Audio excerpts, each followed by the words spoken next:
In addition to waking up in a glow today because it's New Year's Day and I had quite a sweet evening celebration, sound healing and everything with my beloveds here, I still also felt quite raw.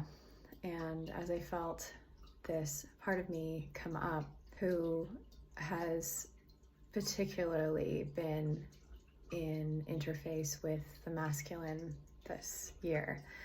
So, and obviously in previous years too. So really in the past 2 years, but then something this year was really coming up for me as a soul and for this part of me. And this is that persecution theme coming from the masculine.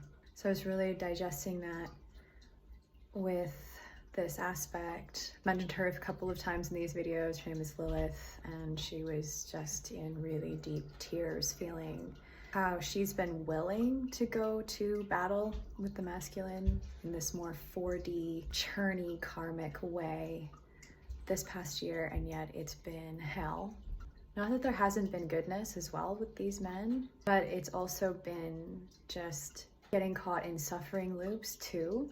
So it's been a lot of, and sometimes the persecution that I'm talking about, it's obviously on a karmic level, right? No one's condemning me in this lifetime, but the textures of it can be quite subtle too, between the masculine and feminine, as you feel that polarized reaction to each other sometimes. The feminine can be persecutory toward the masculine too. That definitely happens, and I would say happens even more so, more obviously now than it used to, but I think that's always been there.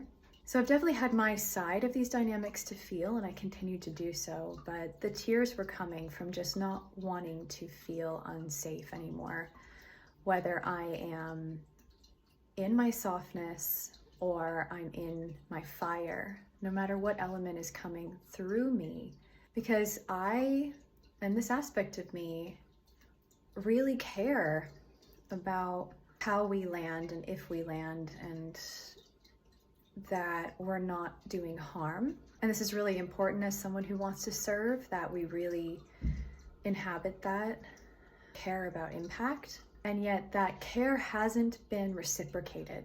And you can feel a little bit of anger come up actually in response to that, but that's coming from a hurt that I'm still feeling through with this part. So this is quite a raw process for me at the moment, which is why I wanted to share about it. And it starts off my new year with this renewed commitment to saying no, and not just expecting that no to be honored, but truly honoring the no inside of me when something doesn't feel right, when I don't feel comfortable with an energy and I don't necessarily know why, to say no to it. And this counts for service as well.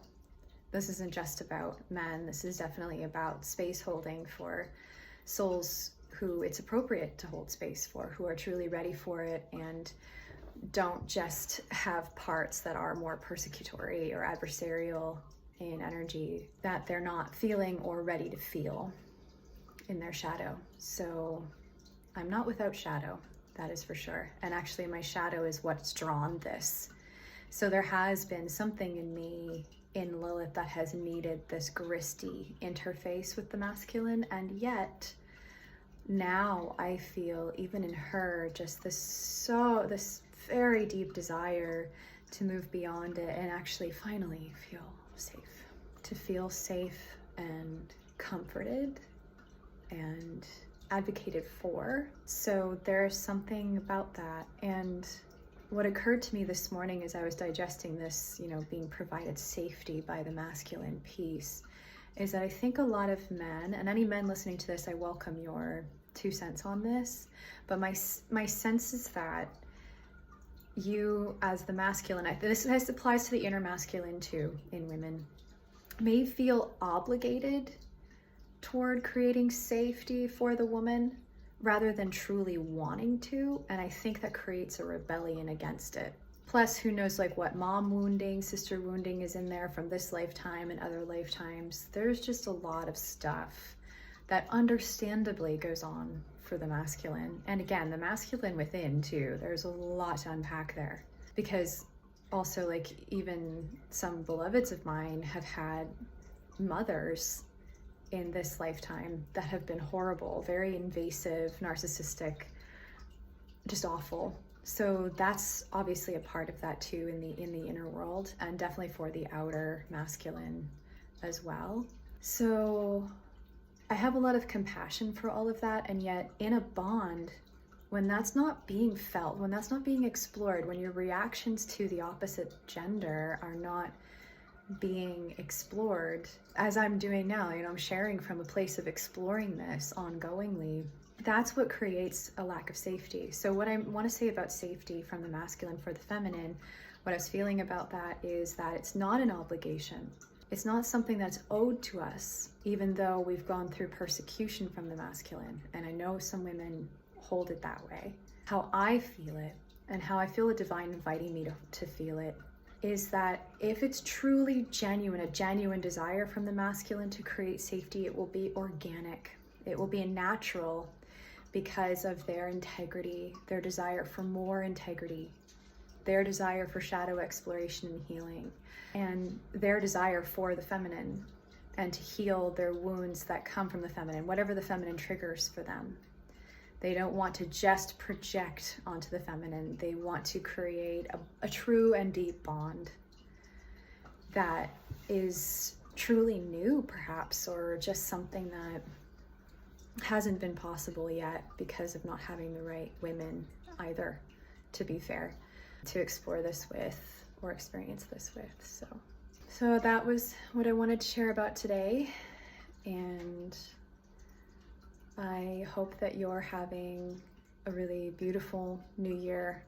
It might be a mix of feelings like what I'm feeling, this review of this past year, what's been good and amazing, actually, as well as what's been really challenging.